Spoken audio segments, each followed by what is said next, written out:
Welcome all. Today's top breaking news with Gitanjali from Bayan Times. TTD's SVBC gets new chairman. The Tirumala Tirupati Devasthanam's TTD's Sri Venkateswara Bhakti Channel SVBC chairman post has been lying vacant for about 8 months now. Actor Prithvi Raj resigned from the post in January this year after an audio clip of his alleged vulgar telephonic talk with a woman employee went viral and kicked up a controversy. So the YCP government took its time to appoint a new chairman. On Wednesday, the government has appointed former MLA Sai Krishna Yachendra as SVBC chairman. Sai Krishna belongs to Nellore's Venkatgiri royal family.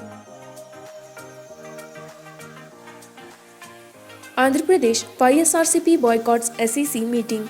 The ruling YSR Congress Party boycotted the meeting convened by State Election Commissioner Nimmagada Ramesh Kumar on Wednesday to elicit the opinion of recognized political parties on the proposed elections to local bodies in the state. Defending the decision, the Minister for Agriculture K. Kannababu said that it was not SEC but Nimmagada Commissioner. Ramesh Kumar was running the SEC in an arbitrary manner as per his whims and fancy. He did not even inform the Chief Minister about the postponement, then as he wanted to attack the government and help those who aspire for it, the minister alleged.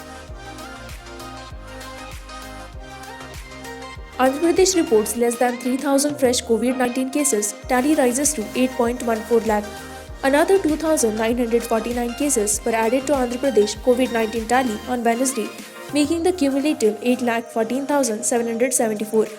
The overall recoveries increased to 7,81,509 as 3,609 more patients got cured in 24 hours, the latest bulletin said.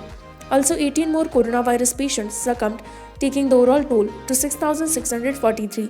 The state now has 26,622 active cases, the bulletin said. Cops on Operation Muskan duty caught Hyderabad doctors, kidnappers from Anantapur.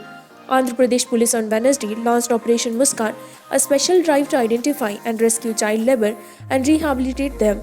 The statewide drive, taken up following COVID-19 precautions, also involves teams of police and ICDs spotting orphan children and minor deserters who have run away from their houses for various reasons. CCI to purchase cotton from October 29 in Warangal. Stating that the Cotton Corporation of India (CCI) will start purchasing cotton crop from October 29, Ministers Eeraballi Dayakar Rao and Satyavati Rathod on Wednesday urged the farmers to bring their cotton produce with low moisture content as prescribed to the procurement centers. They also said that paddy will be purchased from November 1 in erstwhile Warangal district. Despite BJP's petty politics, TRS will win by poll with thumping majority, says K.T. Ramarao. Describing Telangana BJP leaders as students of WhatsApp University, TRS working president and IT minister K.T. Ramarao on Wednesday said that the Saffron Party netas were more active on social media than in society. In an informal chat at Telangana Bhavan, Ramarao said that despite the petty politics being played by the BJP, the TRS candidate would win the Dubbaka Assembly by poll to be held on November 3 with a thumping majority.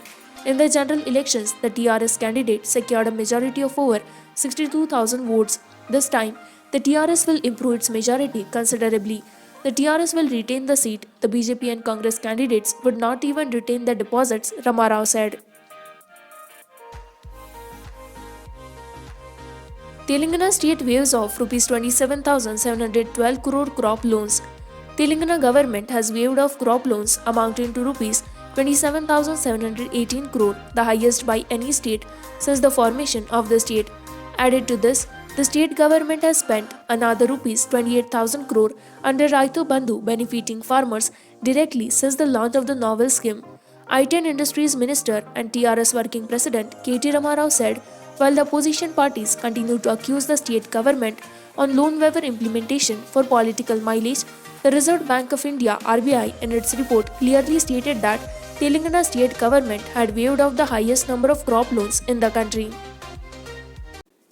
With this, we conclude with our today's news headlines.